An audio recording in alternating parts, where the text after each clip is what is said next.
हमारे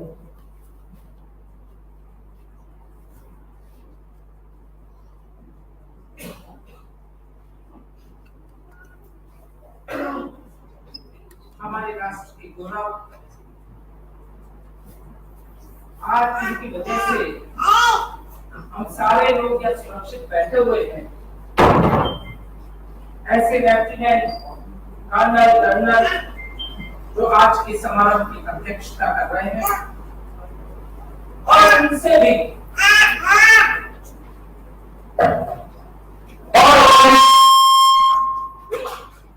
और हम सब इनकी प्रतीक्षा कर रहे हैं। आदरणीय एक मातन उपाध्याय साहब, तो मुझे बताया गया कि आदरणीय बहुत विषयों पर बोल सकते हैं और विवेकानंद पे बोलेंगे, जैसे वो बोल सकते हैं मृत्यु मीमांसा पर। तो 4-5 उच्च स्तर के अधिकारियों ने आप साहब यहाँ पे नहीं है, साहब यहाँ नहीं है, उनका ये कहना था कि आज इनको केवल और केवल हम सुनना चाहेंगे मृत्यु मीमांसा। पर सभी लोग यहाँ पर आत्मसात कर पाए इनके ज्ञान को, इसलिए हमने विषय को जोड़ा। सामान्यतः जो माना जाता है कि कोई आईएएस अफसर बहुत गंभीर सुझाया हुआ सा चुड़ौला हो सकता है, लेकिन आज जो हमारे माननीय मुख्य अतिथि बता रहे हैं वो एक ऐसा व्यक्तित्व है जो एक साधारण परिवार से पैदा हुए। अपने जीवन को उन्होंने स्वयं ने बनाया और स्वयं के जीवन को बनाया शिक्षा के क्षेत्र में उच्च स्तर के प्रतिमान स्थापित करें। इनकी प्रतिभा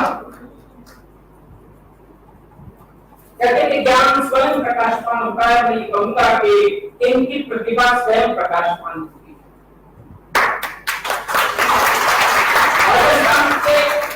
उच्चतम पदों पर बैठे थे, अचानक एक दिन इनका स्थानांतरण हुआ माननीय शिक्षा मंत्री जी के साथ, तो मुझे थोड़ा आश्चर्य हुआ।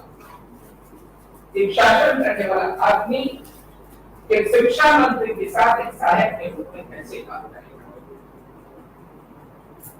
और उनका 8 साल का कार्यकाल, मैं इसके लिए कोई यहाँ पर बैठे हुए, मैं इसलिए कहना चाहूंगा कि शायद वो कार्यकाल एक ऐसा कार्यकाल था जिस कार्यकाल के अंदर जैसे चाणक्य ने चंद्रगुप्त को प्रदर्शित किया हो दुनिया के सामने, ऐसे चाणक्य हैं आज के मुख्य अतिथि।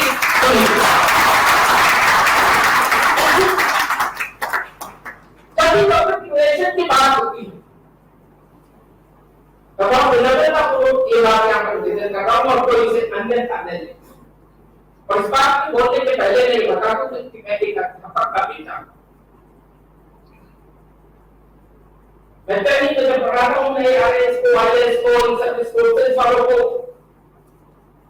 तो मैं एक बात हमेशा कहा करता था। सन 2005 से पहले जब राजस्थान में सूचना का अधिनियम लागू हुआ तो पूछते थे सर हम कुर्सी में बैठते क्या करें, तो मैं कहता था जनप्रतिनिधियों से गुड़ी गुड़ी बने रहेगा और पत्रकार इससे भी गुड़ी गुड़ी बनी रहेगा। दो गुड़ी का पता गुड़ी तो मानते थे 2005 में परिवर्तन हुआ, लेकिन मैंने लगातार एक लंबी श्रृंखला में इसके आलोचना नहीं कर रहा हूं। पब्लिक रिलेशन के पद पर उस व्यक्तित्व को देखा जो राजनीतिक हुआ करता था आगे सुनने के बावजूद क्या जो पत्रकारों से सहयोग किया करता था ऐसा कहा जाता था। मैं आज बहुत विनम्रता के साथ लेकिन गर्व के साथ ये कहना चाहूंगा कि आज की जो विशिष्ट अतिथि है किसी कारण की वजह से इस क्षण यहाँ पर उपस्थित नहीं है, भारतीय प्रशासनिक सेवा की एक अधिकारी श्रीमती हेम पुष्पा, और ये कोइंसिडेंस है कोई भी बात नहीं।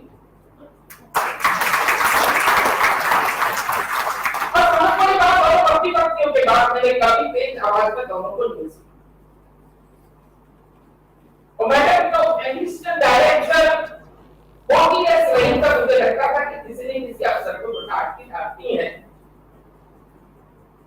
लेकिन मैंने कभी नहीं सुना कि उन्होंने किसी को डांटा।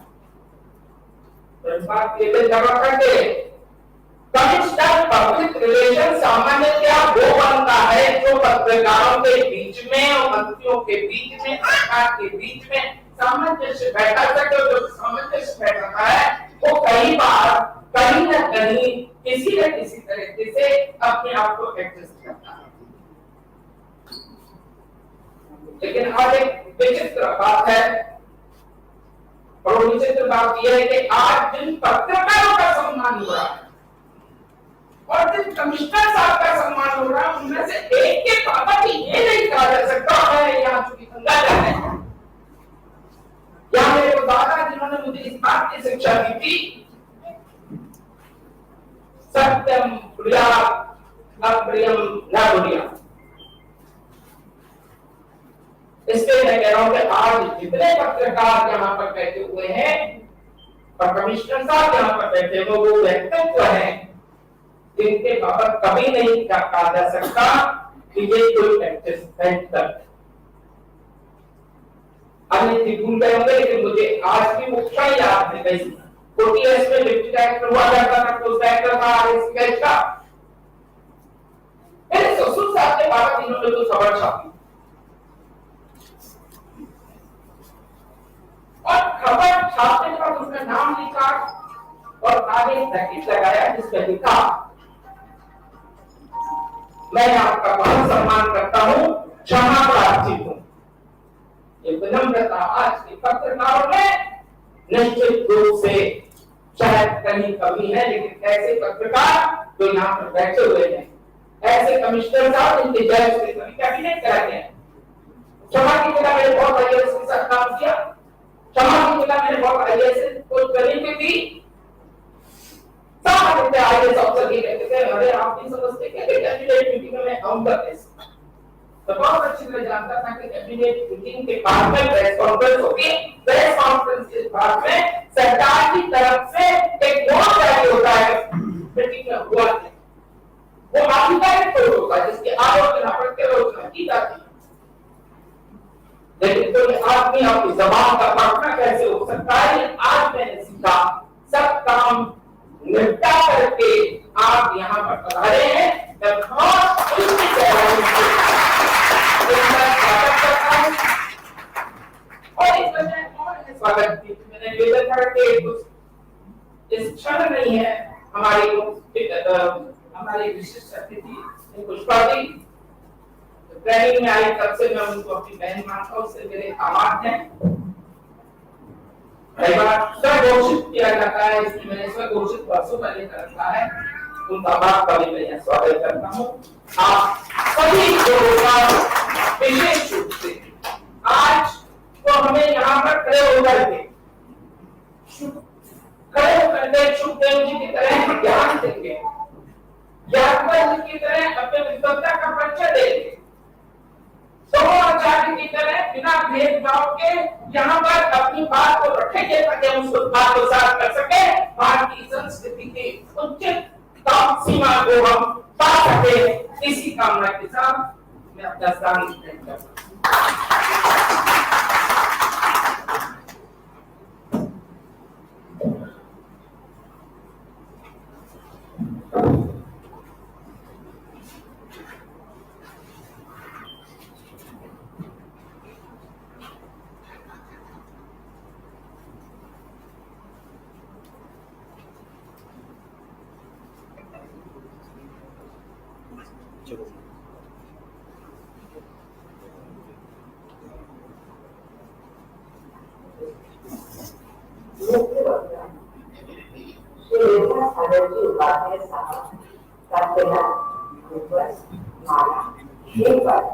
और सम्मान करते सम्मान दिया जाएगा। मैं सेवा करूंगी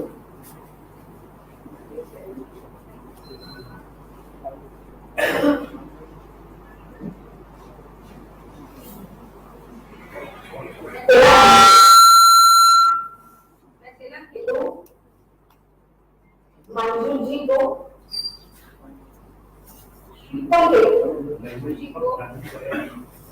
गंगाधर जी को राघवेंद्र जी को रुद्राक्ष को मोहन जी को आप को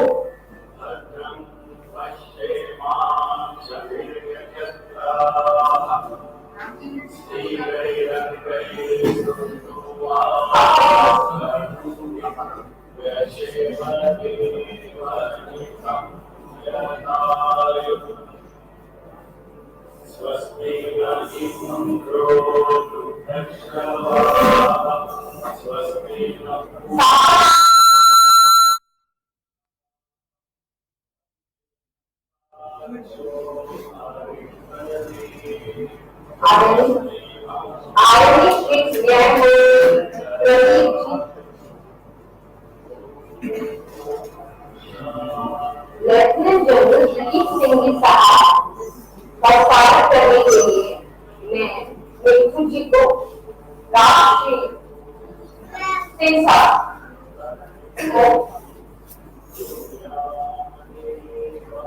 देशराज सिंह साहब को आनंद जी को और मंजू जी को आमंत्रित करती हूँ।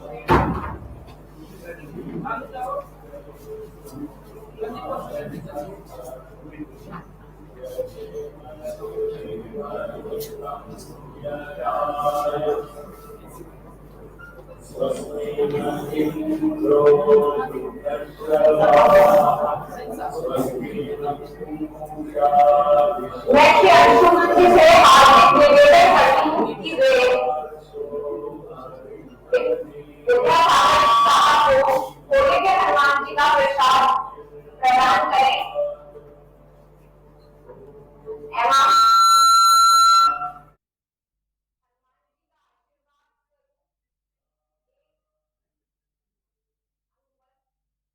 प्रदान करें।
मैं आप सभी से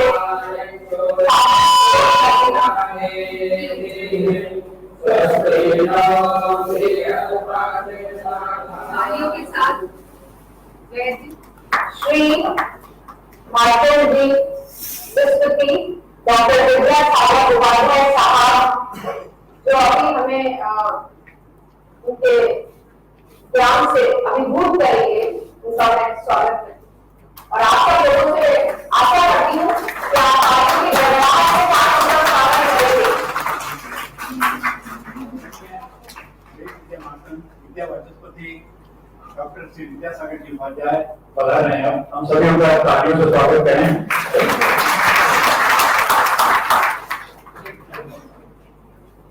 और स्वागत की इस परंपरा में व्याख्यान प्रारंभ होता है तो गुरुदेव का माल्यार्पण कर प्रारंभ कराया जाना चाहिए। मैं इस संस्था के उपाध्यक्ष श्री माधव से कहूंगा कि वो आए।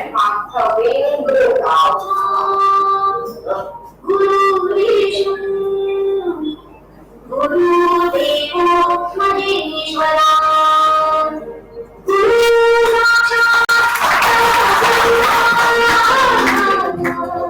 श्री गुरुदेव नमः। अखंड मंडलाकारं व्याप्तं येन चराचरं तद्वरं दर्शितं येन तस्मै श्री गुरुदेवे नमः। ओम ज्ञानतिरन्तस्य ज्ञानाञ्जनशलाकया चक्षुरुन्मीलितं येन सदाशिवसमारम्भाम् शङ्कराचार्यमध्यमाम् अस्मदाचार्यपर्यन्ताम् वन्दे परम्पराम्।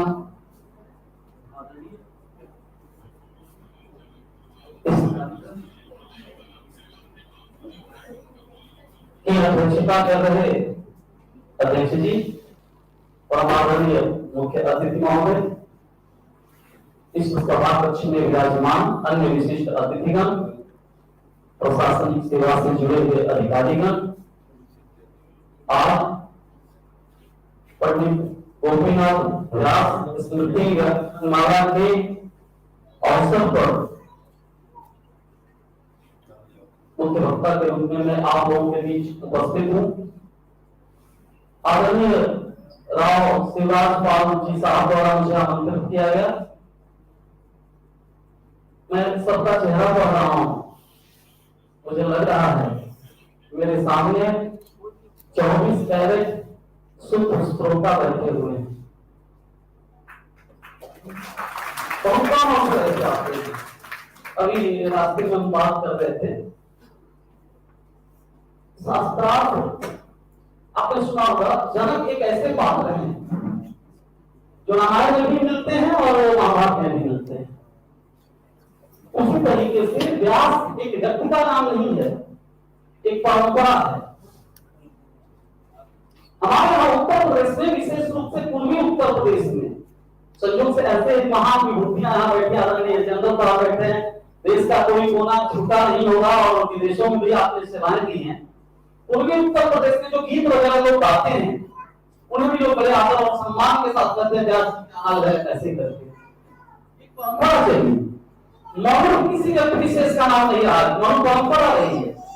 वैसे आप जानते होंगे शंकराचार्य जी कोई व्यक्ति विशेष नहीं है। आज 70 उन पीठों पर जो विराजमान हुआ मठान्याय महाशासन के अनुसार वो शंकराचार्य परंपरा चलती गई। जब रास्ते में मैं था, एक आदमी कहा था कहाँ जा रहे हैं? मैं बोला जयपुर।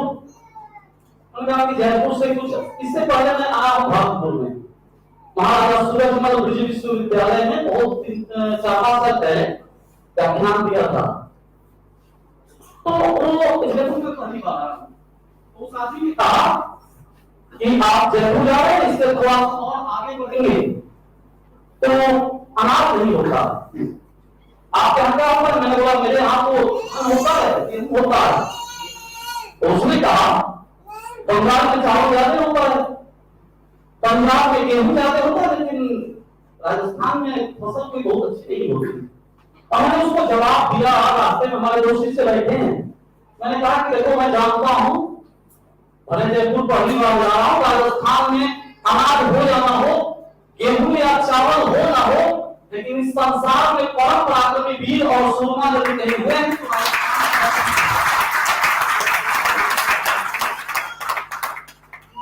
वीर भूमि रही है। यहाँ के लोगों ने, यहाँ की मिट्टी में अपने सर हुए हैं, तब जाकर के हम यहाँ गणेश वंदना और सरस्वती वंदना कर रहे हैं, अपनी बात कर रहे हैं। इतने राजवंश मिट गए, राजस्थान में वो भूमि थी जिसके तलवारों ने रोका इस्लाम के प्रसार को। इधर अपने मूल विषय पे आता हूं, सब जानते होंगे क्योंकि बहुत कभी भाषण नहीं करूंगा। दिशाएं चार हैं, दिशाएं चार हैं, आश्रम चार हैं, ब्रह्मचर्य गृहस्थ वानप्रस्थ संन्यास, धाम चार है, सुनाई होगा आपने, धाम चार है, दिशाएं चार, आश्रम चार,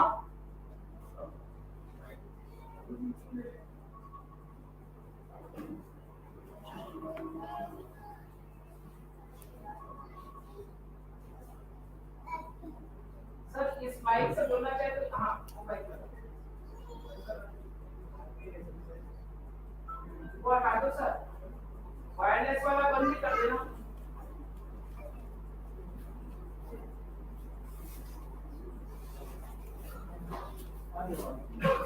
मुझे आवाज सुन पा रहे हैं? कोई बात नहीं। तो मैं कह रहा था कि दिशाएं चार हैं, आश्रम चार है, धाम चार है, और आखिर बात बहुत अच्छी बात होगी, धाम चार है, वो सात चार हो, धर्म काम मोक्ष, वेद चार है, क्योंकि आपने जो विषय किया वो नंबर वैदिक दर्शन, स्वामी विवेकानंद ने जब आज का युवा और मृत्यु मीमांसा चार चार सब देते हैं, तो मैं मृत्यु मीमांसा से जोड़ते हुए ले चल रहा हूँ सबको। और क्यों बात हाँ कोई बात चलता हूँ। अभी माहौल बने जब 2 मिनट में फिर आप हम लोग बोल रहे हैं, तो मैं कह रहा था कि पुरुषार्थ चार है, तो वेद भी युग भी चार है, आपने सुना ही होगा और विकास को इसमें ढंग के लोग बैठते हैं, तो वेद चार है। हम केवल एक रूपरेखा बना रहे ताकि दिमाग में आए वैदिक दर्शन है क्या, तो वेद चार हो गए। अमूमन आम आदमी के दिमाग में यह बात बैठी हुई है कि चार वेद मतलब चार कोई किताबें होंगी, यही प्रथम दृष्टि आदमी विचार करता कि चार वेद मतलब चार कोई किताबें हैं, ऋग्वेद सामवेद अथर्ववेद यजुर्वेद, लेकिन ऐसा नहीं। वैदिक वाङ्मय हुआ, वैदिक वाङ्मय हो, वाङ्मय को शब्दों से मिलकर बनता है वाक् प्लस मय।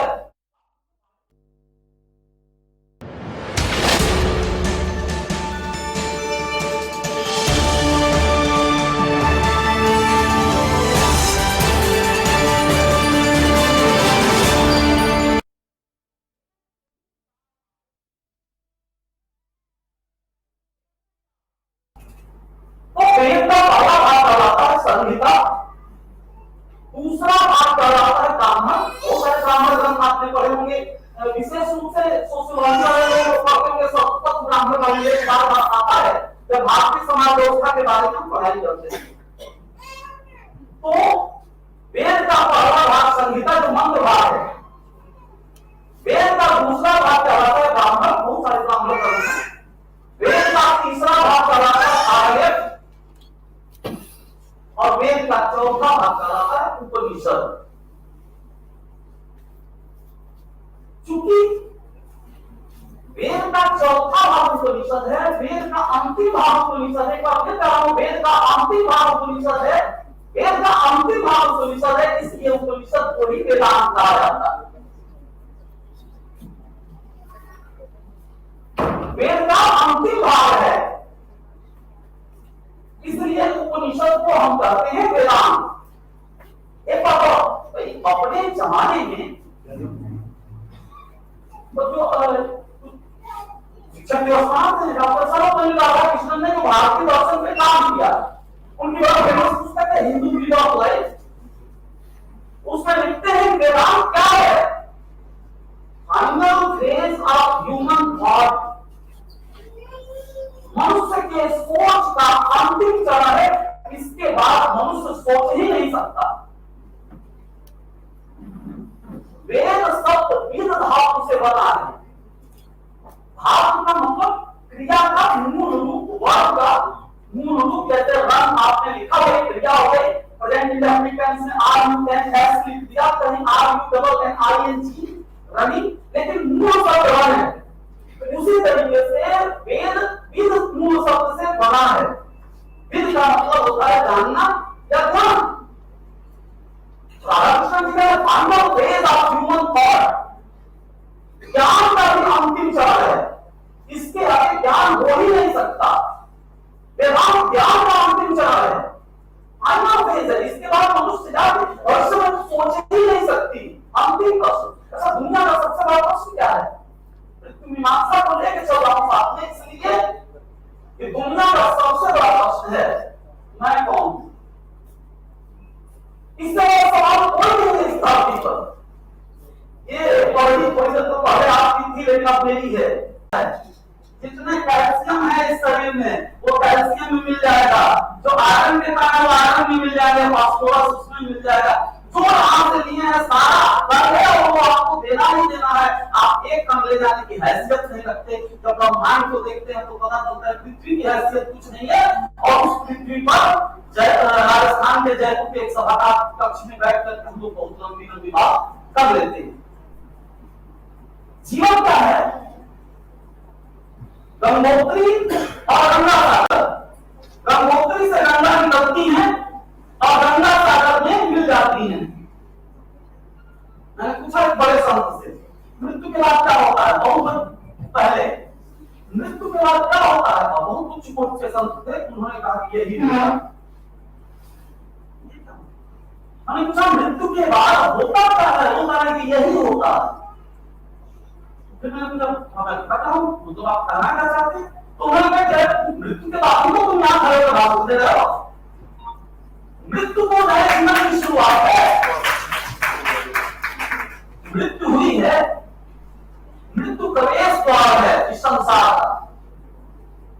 मृत्यु प्रवेश द्वार है। युद्ध से पहले विजय का उद्घोष करने की ताकत थी, उससे प्रेरणा लेने की आवश्यकता है।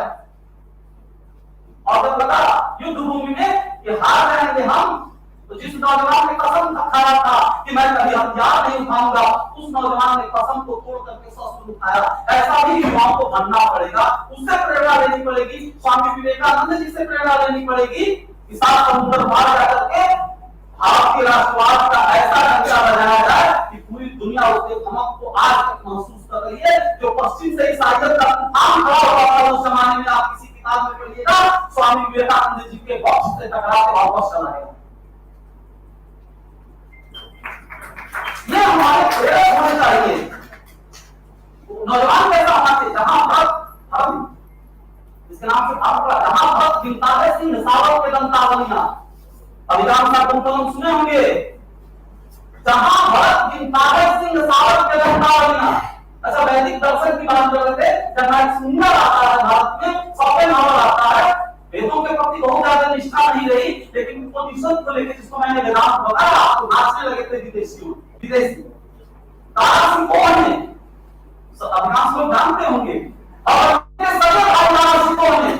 उस वेदांत बराबर उपनिषदों का अनुवाद फारसी में कराया। नोट करिएगा, उपनिषदों का अनुवाद फारसी में करा। जहां तक ये भाषा बोली जाती थी, वहां तक हमारा वेदांत दर्शन तारासिकों के कारण गया। और उसका परिणाम क्या निकला? और अंधेर अपने सगे भाई को मरवाने के लिए पीछे पूरी फौज लगा दिया और किसी भी हिंदू राजा ने उसकी रक्षा नहीं की। अंत में मारा गया तो उसका दर्शन ना करके लगता है कि देश विराम की बात करने वाले लोगों का यही वास्तव में जमाना देखिए। और उसके बाद अंग्रेजी ने हमला करता है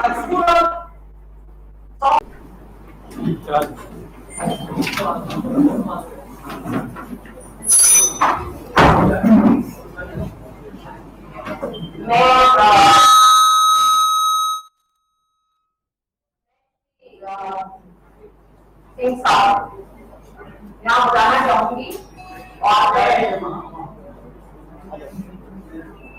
रंजीता जोशी जी का परिचय देंगे और उनकी पुस्तक का विमोचन करने के लिए मैं सर सुनील सर आपको आमंत्रित करती हूँ।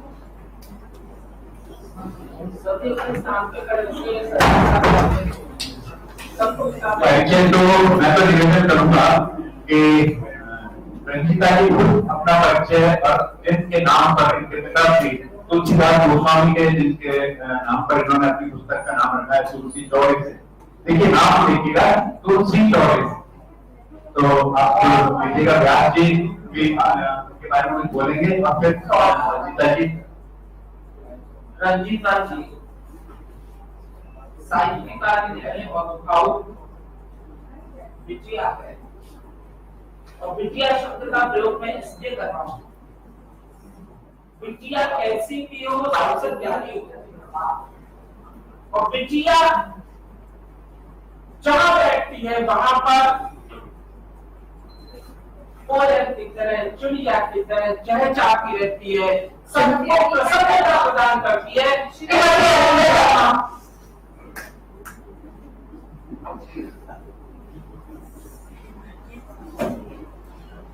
इसके मैं अनुरोध करूंगा कि बिटिया का सम्मान सबसे पहले हो और आदरणीय अनीता जी से कहना चाहूंगा कि वो मंच पे आए और इस बिटिया का सम्मान करें।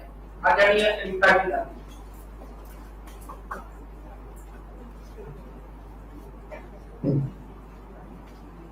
मैं रंजीता जी की माता जी से निवेदन करूंगा कि वो मंच पे बनाए ऐसी प्यारी बिटिया को संस्कार दिए बता रहे हैं। उनके पिताश्री इस दुनिया में नहीं है लेकिन जहां भी है उन्होंने बहुत सुंदर सी बात कही कि वो परमानंद में है और परमानंद वाला बहुत आशीर्वाद देगा।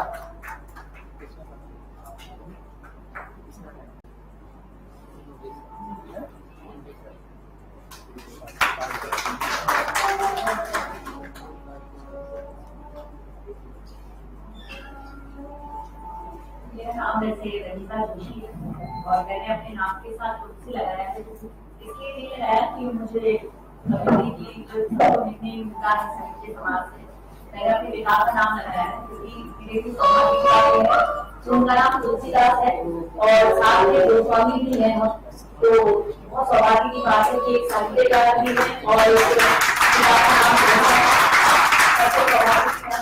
उसके बाद ये कहना चाहूंगी कि मेरे पिता खुद एक कला प्रेमी थे, उन्हें कला से बहुत प्रेम था। वो चित्रकार थे, पुलिस डिपार्टमेंट में जॉब करने के साथ साथ उन्होंने अपनी बहुत सारी ड्राइंग बनाई है। प्रकृति प्रेमी थे, पक्षियों से बहुत प्रेम करते थे, जीवों से करते थे। हमारे घर में छोटा सा चिड़ियाघर कह सकते हैं जिसमें कुत्ते, बिल्ली, चिड़िया, चूहे, हमने वो सारे जीव देखे हैं जो हमारे पिताजी ने हमें दिखाए हैं अद्भुत जी।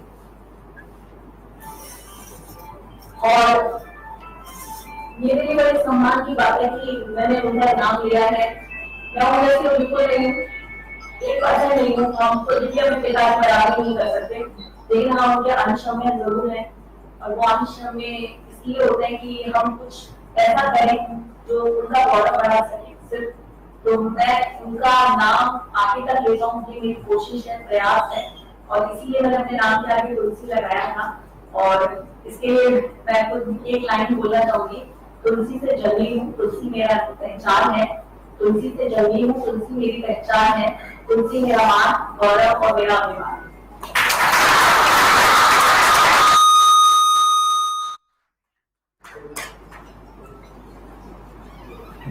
सर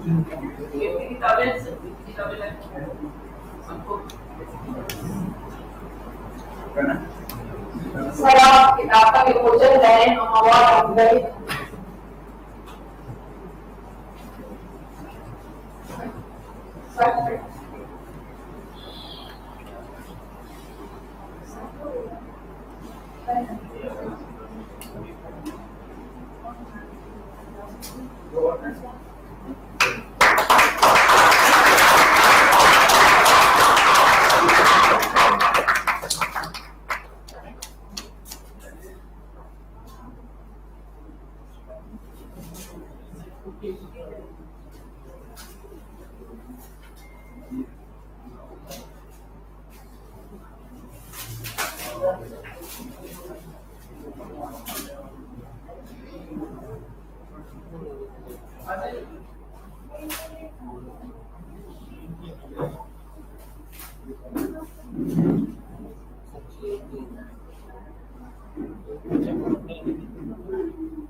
मंजू जी से निवेदन करूंगी कि वह श्रीमती सरला शर्मा जी का स्वागत करें,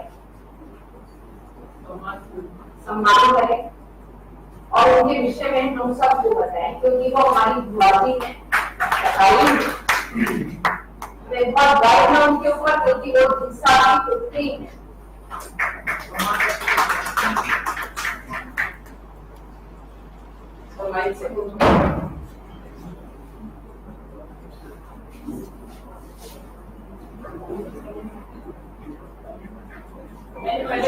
पहले बोल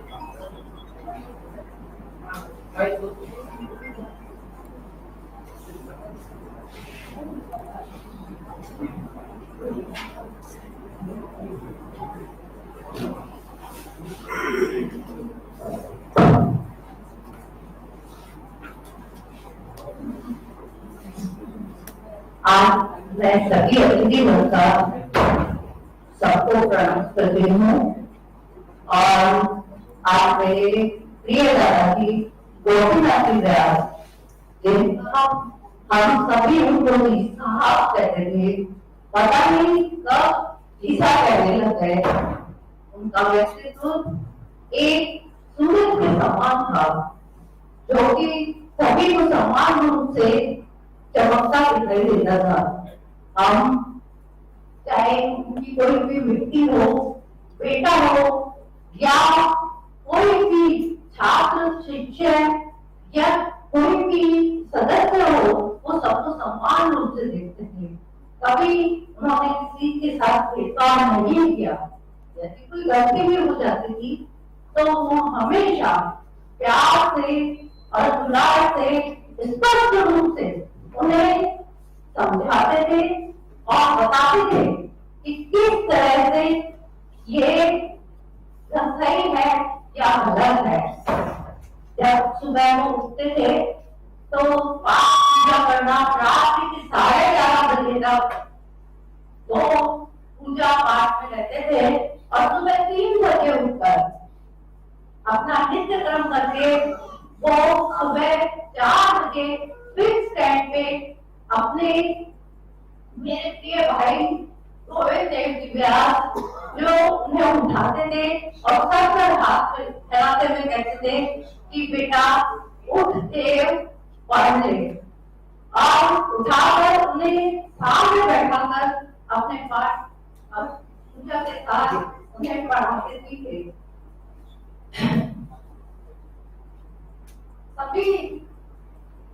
सभी जनों को वो इसी तरह से हम लोग एक लाइन में बैठाकर हमें पढ़ाई करवाते रहते थे।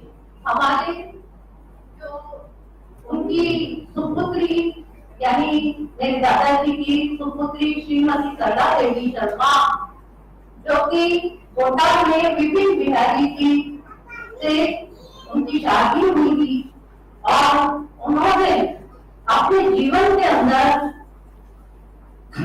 सभी संयुक्त परिवार में रहते हुए सभी की देखभाल की और सभी को अपने प्यार से उनका पालन पोषण किया था। उनके पालन पोषण के अंदर वो एक माँ यशोदा की तरह थी। वो कभी इतने बच्चों को अपने साथ उनका पालन पोषण करती थी कि उनमें और उनकी विद्या में कोई अंतर नहीं समझती थी। उनको उठाना बैठाना, उनकी स्कूल पहुंचाना, उनसे खिलाना और उनकी प्यार से दुलार से उनको रखना, उनको छोटे से बड़े करना, ये सब काम उनको अक्सर किया करती। शायद मुझे याद है कि वो अपनी बिटिया से भी ज्यादा अपने मतलब बच्चों को प्यार किया करती थी, इसलिए उन्हें माँ यशोदा कहा जाता था। जिस तरह से कृष्ण भगवान तो माँ यशोदा ने पाला था, उसी तरह से ये मेरी बुआ ने उन सब बच्चों का पालन पोषण किया, इसीलिए उन्हें माँ यशोदा भी कहा जाता है और उन्हें माँ यशोदा का सम्मान किया।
आपका जीवन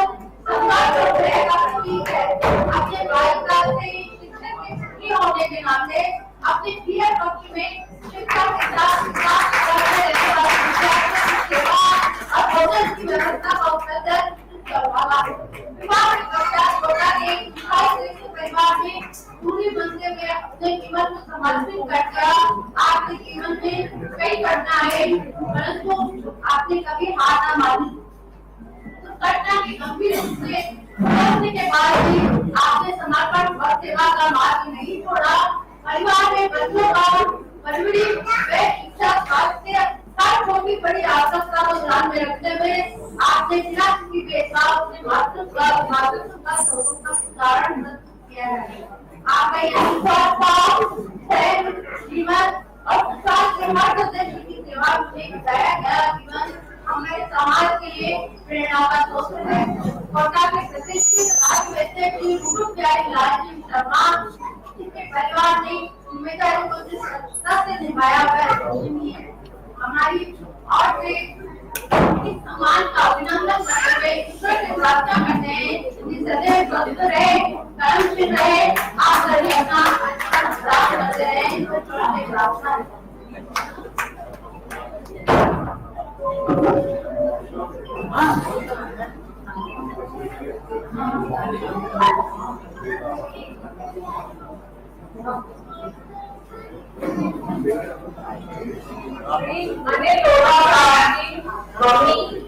मम्मी जी आपको याद है अर्चना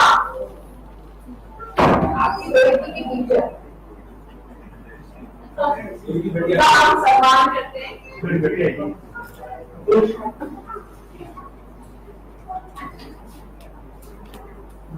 आदरणीय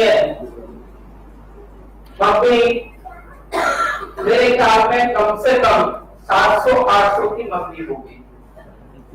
वो तो मेरा बचपन आज भी याद है जब मैं और अनिल कॉलेज में साथ पढ़ा करते थे। किसी भी वजह से जब भी अनिल के घर गए मम्मी शक्ल देखते ही आलू बड़ा बना के खिलाती। और ये श्रृंखला आप टूटी नहीं है, ये श्रृंखला आप टूटी नहीं है। पर मम्मी के पास तो पहुंचना चाहिए, भूखा कभी नहीं आता। मैं ऐसी माँ, और बिल्कुल नहीं कहूंगा केवल अमीर होना की माँ, बल्कि मैं मालूम कितने लोगों की माँ जो बहुत उच्च पद पर भी है, बहुत बड़े व्यापारी भी है। ये गर्व है हम सबको, हम उनको सम्मानित कर रहे हैं।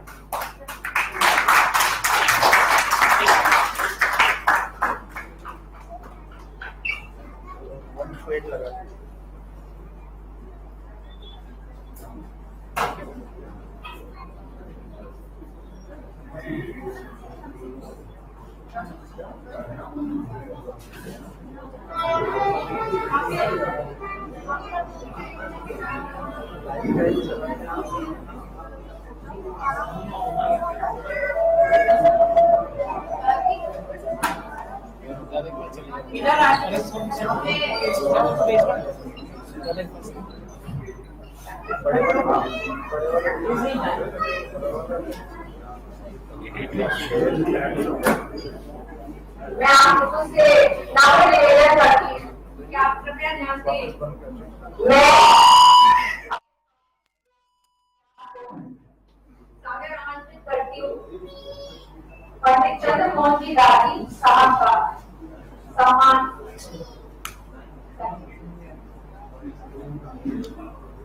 और उनका परिचय भी। आदरणीय चंद्र मोहन दादी गांव के एक परिवार से उठे,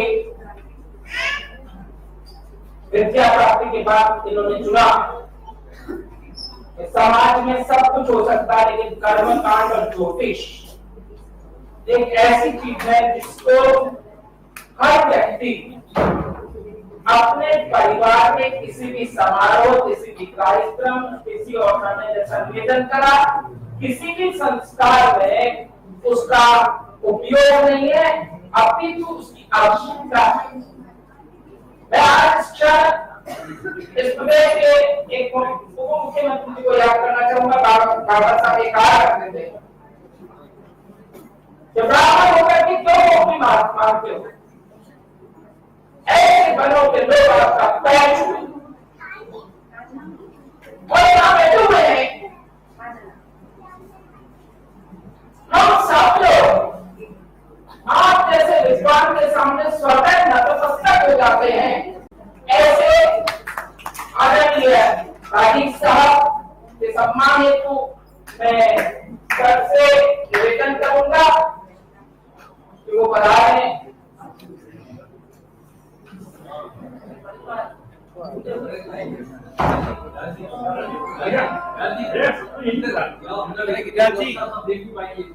अच्छा, आप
अंदर चलो, अंदर चलो,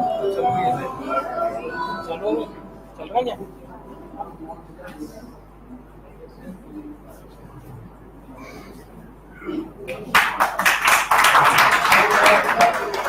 सौभाग्य का विषय है। पंडित जी महाराज का सम्मान करने के लिए बोलते हनुमान जी, और जयपुर के सब लोग जानते हैं कि कितना विशाल मंदिर है, कितनी आस्था है। मैं सोचता हूँ कि करीब 2 सवामणियां, अब मंगलवार शनिवार को कम बोल रहा हूँ बल्कि ज्यादा ही होगी। और एक बात बड़ी गुरुदेव मैं आपको बताना चाहूंगा कि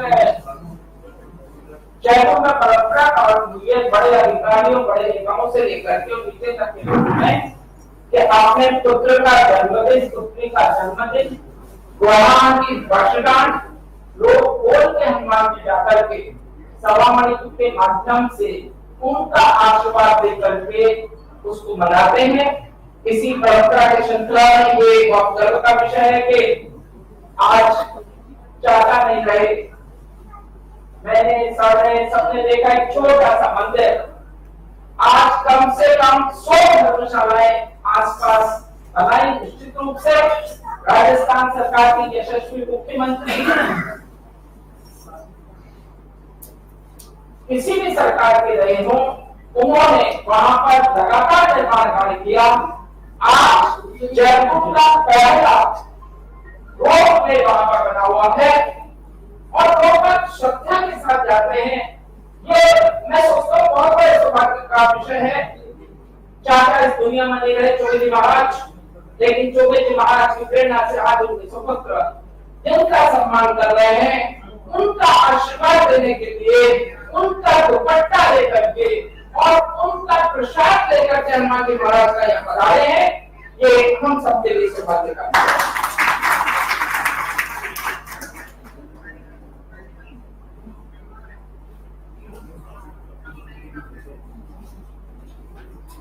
मैं आदरणीय मुख्यमंत्री व्यास का स्वागत करती हूँ, श्री योगेंद्र जी व्यास का सम्मान करेंगे और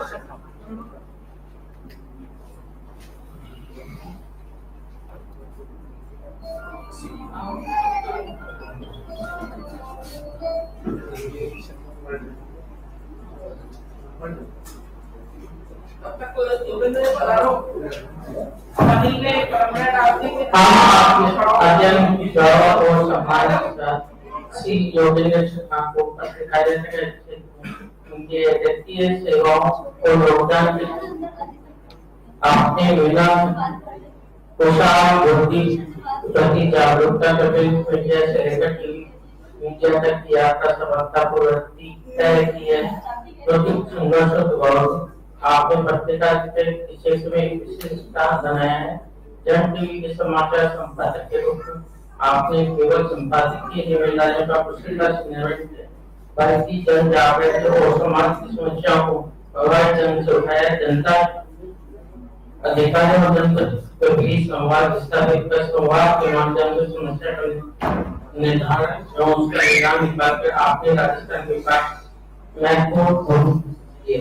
आपके व्यक्तित्व में समाचार संपादन ऐसा होता है जो समस्या को न केवल उजागर करता है, समाधान का मार्ग दिखाता है। आपकी कुछ व्यवस्था यात्रा और समाज के प्रति उत्कृष्ट समर्पण के लिए हम आपको आज दिनांक 29 सितंबर 2024 विक्रम 2018 श्री रविवार प्रतिकार्य के क्षेत्र में उत्कृष्ट सेवाओं के लिए अत्यंत गौरव सम्मान से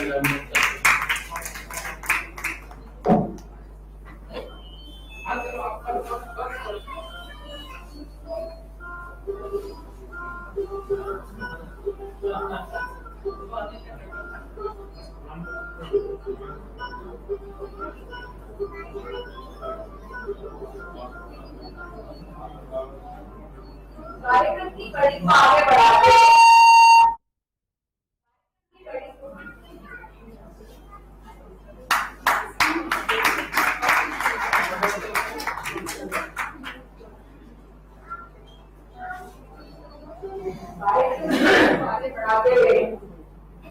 मैं आप लोगों से एक ऐसे व्यक्तित्व का परिचय करना चाहूंगी जिनका नाम है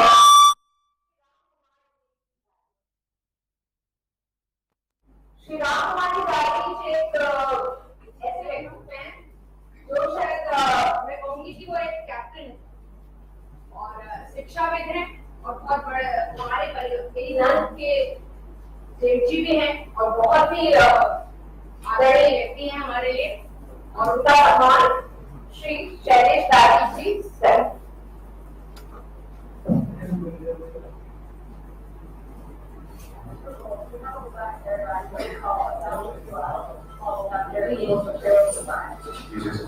लड़का घर में दे रहे हैं सम्मान आप करना है। ये शिक्षाविद के रूप में सम्मान है सर।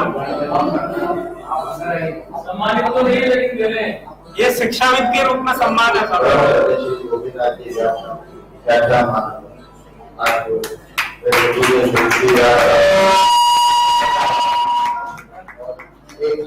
महान शिक्षाविद और समाज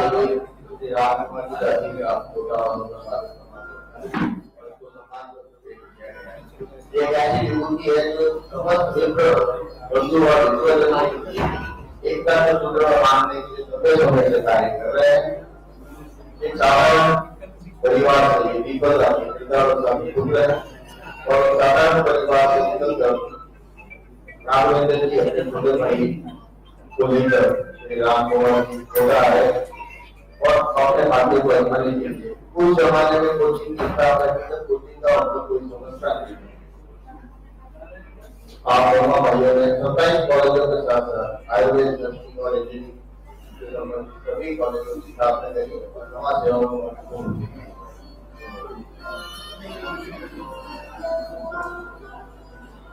मैं श्रीमती अरुणिमा दादी से अनुरोध करूंगी कि वे श्री कमल स्वामी जी का सम्मान पत्र पढ़ें।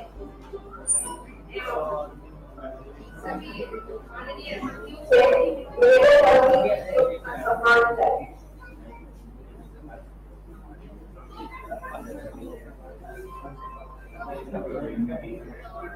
सभी अतिथिगण को ससम्मान नमस्कार।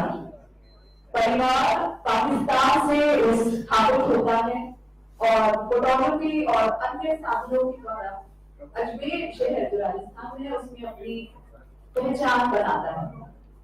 ऐसे परिवार में जन्म लेते हैं श्री कंवर प्रकाश कृष्णानी जी। श्री कंवर जी स्वामी चैनल के चेयरपर्सन और मैनेजिंग डायरेक्टर हैं, लेकिन इनकी सिर्फ यही पहचान नहीं है। ये जाने जाते हैं एक समाज सेवक के रूप में, ये जाने जाते हैं ऐसे विद्यार्थी के रूप में जिन्होंने अपने शिक्षकों की शिक्षा को न सिर्फ ग्रहण किया अपितु उसे आत्मसात भी किया। इसीलिए समाज के कल्याण में इन्होंने अपना सर्वस्व न्यौछावर कर दिया।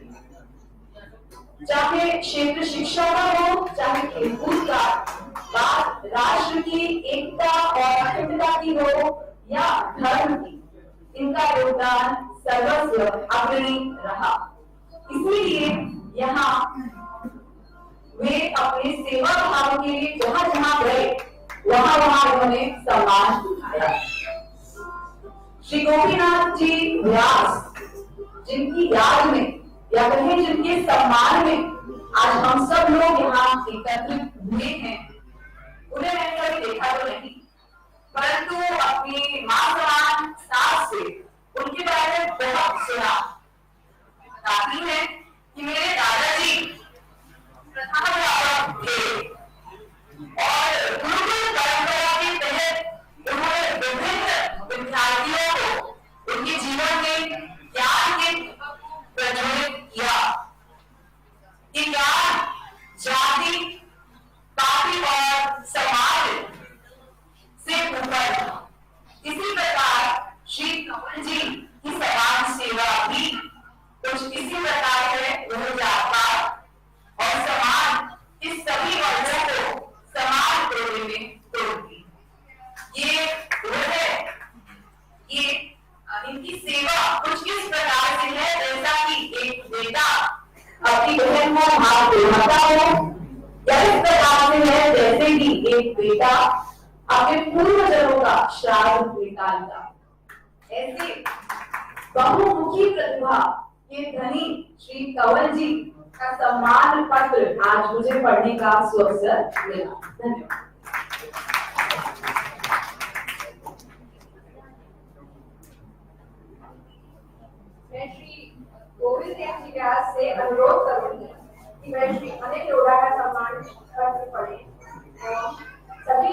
अतिथियों से अनुरोध करते हैं प्रतिभाओं का सम्मान।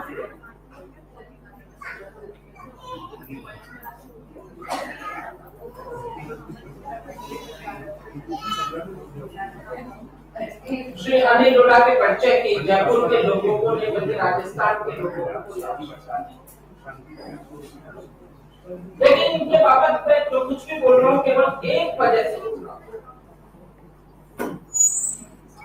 का जीवन ऐसा होता है जो एक इतिहास का निर्माण कर देता है। वो इतिहास का निर्माण नहीं करता बल्कि ऐसा होता है जो उन लोगों को जो कुछ करना चाहते हैं उनको इस बात की प्रेरणा देता है कि तुम भी बन सकते हो। यदि कोई एक छोटा सा आदमी बहुत कुछ बन सकता है। मैंने अनिल को देखा, माता की बेटी बहुत सामान्य महिला, कुछ पता नहीं है इनको दुनिया का, लेकिन इस बात का पता है कि अपने बच्चों के मित्रों का सम्मान नहीं कैसे किया जाता है, वात्सल्य कैसे किया और उसने कौन नहीं जानता। मुझे आज पता है, मुझे नहीं जानता था। अनिल लोढ़ा उस कॉलेज के गवर्नमेंट कॉलेज अजमेर के प्रेसिडेंट बने। उन्होंने राजस्थान के विभिन्न अंतर विश्वविद्यालय प्रतियोगिताएं हुई हो या भारत के अंतर विश्वविद्यालय प्रतियोगिताएं हुई हो, श्री अनिल लोढ़ा भारत में गए का मतलब है विश्वविद्यालय करते। अनिल लोढ़ा ने सबका देखा। मुझे ध्यान है जब कॉलेज में पढ़ा करते थे, अंतिम वर्ष था, राजस्थान पत्रिका से ऑफर आया, उन्होंने अजमेर में राजस्थान पत्रिका में काम करना शुरू किया और तब से प्रिंट मीडिया से लेकर के चले शायद कोई प्रतिष्ठित अखबार राजस्थान का हो जिसको इन्होंने छोड़ा हो। और प्रिंट मीडिया से भास्कर जब डिजिटल मीडिया को लेकर के आया तो अनिल लोढ़ा उसमें प्रधान संपादक। लेकिन कहीं न कहीं एक आग की वो जरूरत थी। पत्रकारिता सेठों के चरणों की धूल नहीं होनी चाहिए, बल्कि पत्रकारिता तो सिर का मुकुट होना चाहिए। इस सबने जो देखा, इन्होंने A1 टीवी की स्थापना करी। मैं जानता हूं मेरे बचपन के व्यक्ति तो हैं, लेकिन जिस तरह इन्होंने अपनी सारी पूंजी को लगा दिया, जिस तरह आज ये संघर्ष कर रहे हैं, मुझे कई बार अजीब सा लगता है। मां ये भी नहीं सोचती कि मेरा बेटा जो कर रहा है वो कहीं इन्हें आर्थिक विपन्नता की तरफ तो नहीं ले जा रहा, लेकिन आज भी चैनल में आने वाले अतिथियों की चाय का निर्धारण, उनको दिए जाने वाले नाश्ते का निर्धारण इनकी मां का। मैं आज इस अवसर पर भोजन में लगे हुए हैं, केवल एक प्रार्थना करूंगा ईश्वर से। मैं मानता हूं कुछ शक्ति है और सर ने बहुत बड़ी बात अभी यहाँ पर कही, हम तो एक बूंद है और महासागर बिंदु के बिना नहीं बनता। इसमें कुछ शक्ति है, वो मुझ में है नहीं है, मैं पहचान पाऊंगा नहीं पहचान पाऊंगा, पर सर ने आज सबको आशीर्वाद दिया है। नींद में प्रयोग करना, एक दिन पहचानोगे कि आप खुद हो क्या। उस शक्ति से प्रार्थना करता हूँ अनिल का स्वप्न इसलिए साकार करे, एक गरीब आदमी पत्रकारिता के क्षेत्र को सेठों के चुंगल से निकाल करके सिरमौर बना सकता है जनता का। और इसी मैं अनुरोध करता हूँ कि उनका सम्मान करें। ये सम्मान पत्र जो इस अवसर पर को भेंट किया जा रहा है वो लाइफ टाइम अचीवमेंट अवार्ड है, और किसी के भी जीवन में लाइफ टाइम अचीवमेंट अवार्ड, और वो भी एक ऐसे महापुरुष के से होने वाले व्याख्यान माला में दिया। मैं अभी महोदय और सम्मान पत्र प्राप्त करने वाले जो हैं उनको सभी को निवेदन करूंगा तो बीच में बाहर आए प्लीज, तकरीबन पहले 2 मिनट के लिए। डॉक्टर साहब आप भी बीच में बाहर आए प्लीज, बीच में बाहर आइए। मैं सभी को निवेदन करूंगा और स्पीच में आपको सम्मान पत्र पढ़ के सुना रहा हूँ प्लीज।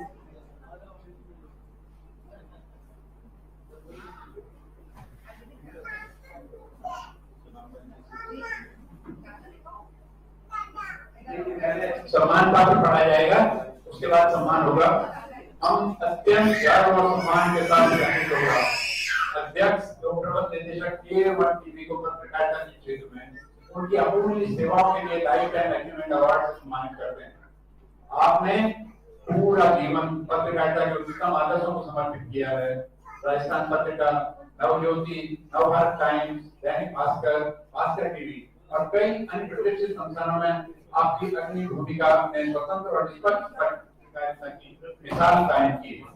यूं तो श्री लोढ़ा के जीवन की उपलब्धियों की सूची बहुत लंबी है, लेकिन सबसे खास है इनके संपादकीय प्रमुख रहते हुए ये दैनिक भास्कर और टीवी राजस्थान वन की पायदान पर पहुंचे। साथ ही चुनाव एक्सप्रेस से लेकर पैनल ऑर्डर तक के सफर की सफलता के कारण राजनीतिक हल्कों में उन्हें राजनीतिक पंडित के नाम से पुकारा जाता है। वो जो कहते हैं चुनाव परिणाम में श्री लोढ़ा जीवन और कृतित्व न केवल राजस्थान के लिए गौरव का विषय है, परंतु देश भर की मीडिया और संस्कृति के क्षेत्र में संलग्न पीढ़ी के प्रेरक हैं और इन क्षेत्रों के संस्कार मूल्यों को सुदृढ़ करने के लिए कार्यरत हैं। श्री लोढ़ा अच्छे पत्रकार हैं, कवि हैं, ये शायद बहुत लोगों को नहीं मालूम होगा कि बहुत अच्छे कवि भी हैं, शायर हैं, लेखक हैं, कमेंटेटर हैं, संचालक हैं और प्रसारक। इनके लिए अनुवादक भी हैं। इस देश की गंगा जमुनी तहजीब के संवाद में जो सच्चे भारतीय हैं, सच्चे हैं और इंसान हैं। उनके साथ परम बातचीत आपको ऊर्जा देती है, शक्ति देती है, प्रेरणा देती है। श्री लोढ़ा ऐसे व्यक्तित्व के धनी हैं जो लोगों के विश्वास, हौसला और जीने की ताकत देते हैं। श्री लोढ़ा ने कभी भी अपने आदर्शों से समझौता नहीं किया, चाहे परिस्थितियां कितनी भी विपरीत रही हों। अपने स्वतंत्र पत्रकारिता का स्वप्न देखा और उसे स्वागत टीवी की स्थापना की। आर्थिक चुनौतियों के बावजूद आपने संस्थान को दृढ़ता और साहस के साथ आगे बढ़ाया। इसके साथ ही आपने अपने व्याख्यानों के माध्यम से विश्वविद्यालय में नए पत्रकारों का निर्माण किया और अपने उच्च आदर्शों का पालन करना सिखाया। आपकी इस अनुकरणीय यात्रा योगदान के लिए हम आपको आज दिनांक 29 सितंबर 2024 तदनुसार विक्रम संवत 2081 आश्विन कृष्ण पक्ष द्वादशी रविवार को इंदन द्वारा राष्ट्रीय पत्रकारिता के क्षेत्र में लाइफ टाइम अचीवमेंट अवार्ड से सम्मानित करते हैं। आपका जीवन और कार्य सदैव पत्रकारिता के आदर्शों पर प्रेरित करता रहे। खड़े होकर के मैं चाहूंगा कि हम सब को एक स्टैंडिंग ओवेशन है।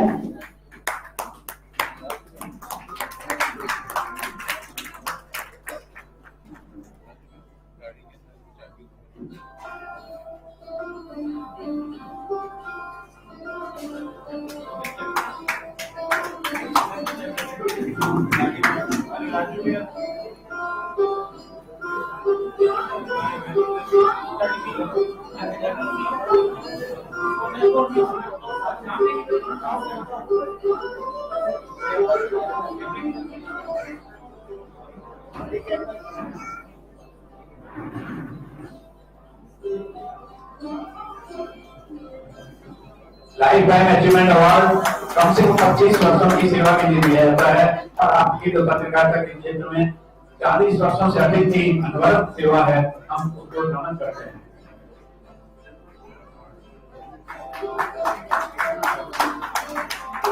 अब मैं सभी अतिथियों को निवेदन करूंगा कि हमारे मुख्य वक्ता आदरणीय विद्या वाचस्पति वेद मार्तंड विद्या उपाध्याय का भी सम्मान होगा।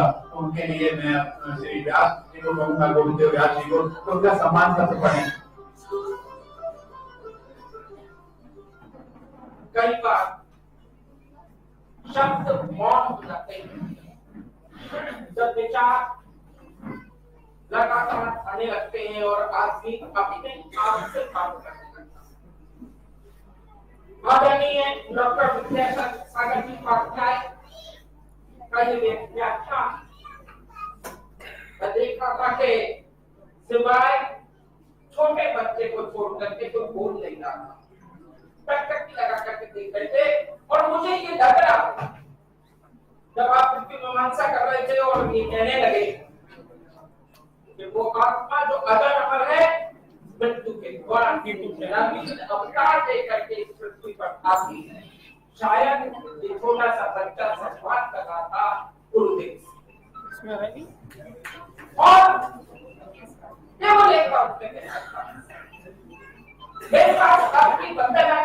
शब्द नहीं है, आपकी अर्चना के लिए कोई सख्त शब्द नहीं है। केवल मैं आप सबकी भावनाओं को ये लिखे हुए शब्द के माध्यम से प्रस्तुत करता हूँ। ये हमारे लिए अत्यंत गर्व और हर्ष का विषय है कि आप आदरणीय डॉक्टर विद्यासागर उपाध्याय जैसे विद्वान और शिक्षाविद को देवगुरु राष्ट्रपति सम्मान से सम्मानित किया गया। विमान आपको सम्मानित करते हुए हम सबकी संस्कृति, ज्ञान और दर्शन के प्रति समर्पण की भावना और मान्यता आज सुदृढ़ हुई। आपका भारतीय दर्शन के प्रति योगदान और विद्वत्ता हमें अत्यंत प्रेरित करती।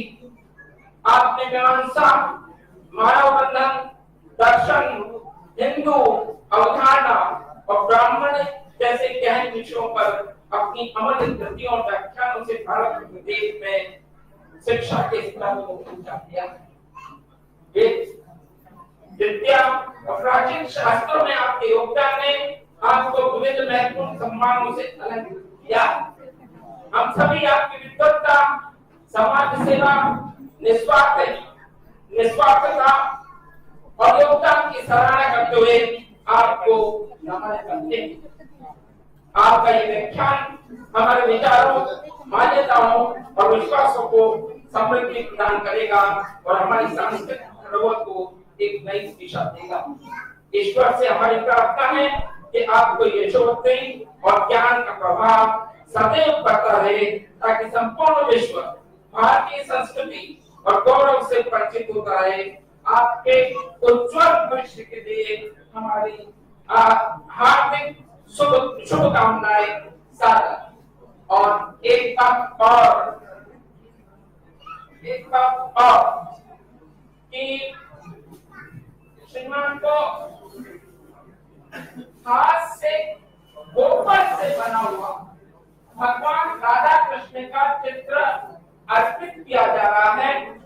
राधा कृष्ण जो गोपाल कहलाते थे और सब बहुत अच्छी तरह जानते हैं, बोले नहीं पर जानते बहुत अच्छी तरह, तो विषय भी नहीं था इसलिए नहीं बोले कि गाय का गोबर शायद एक ऐसी वस्तु है जो जन्म से लेकर के और महाप्रयाण तक सबसे पवित्र माना जाता है। और राधा कृष्ण तो एक ऐसे प्रतीक थे जहां पर संबंधों की संबंधता नहीं थी, बल्कि आत्मिक और ब्रह्म की एक दूसरे से जुड़ाव था।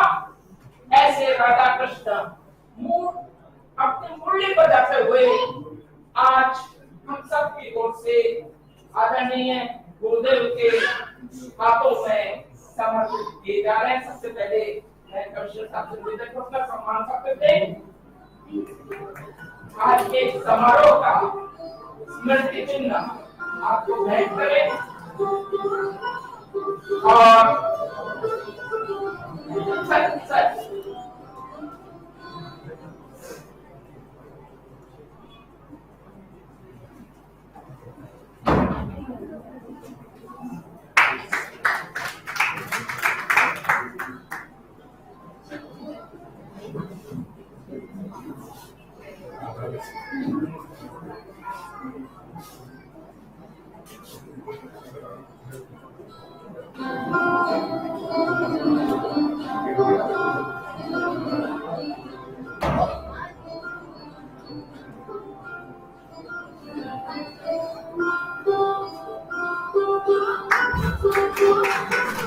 हमारे रक्षक या तो भगवान होते हैं या फिर सेना के सेनापति।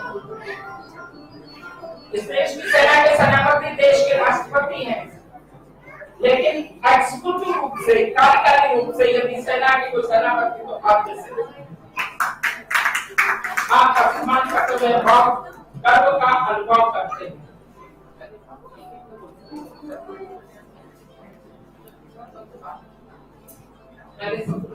मैं सबसे पहले अनुरोध करूंगा कमल स्वामी जी से कि वो 2 शब्द कहें।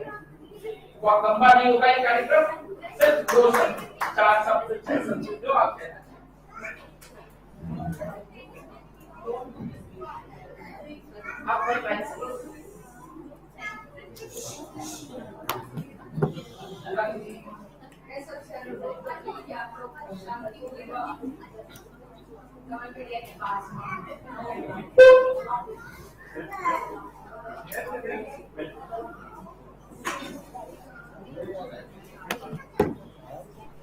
भारत माता की जय। भारत माता की जय।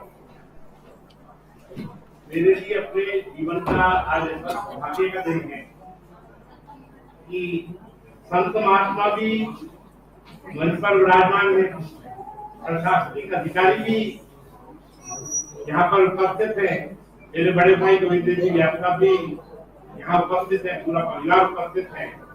और देखो पत्रकारिता के जीवन के अंदर आगे बढ़ाने के लिए महत्वपूर्ण भूमिका अदा की अनिल लोढ़ा जी भी आज इस सभागार के अंदर उपस्थित है। मैं बहुत बड़ी बात की कहूंगा, मैं से दो चीज कहूंगा कि जीवन में कुछ भी चीज सीखा जाए तो कुछ भी चीज की जा सकती है।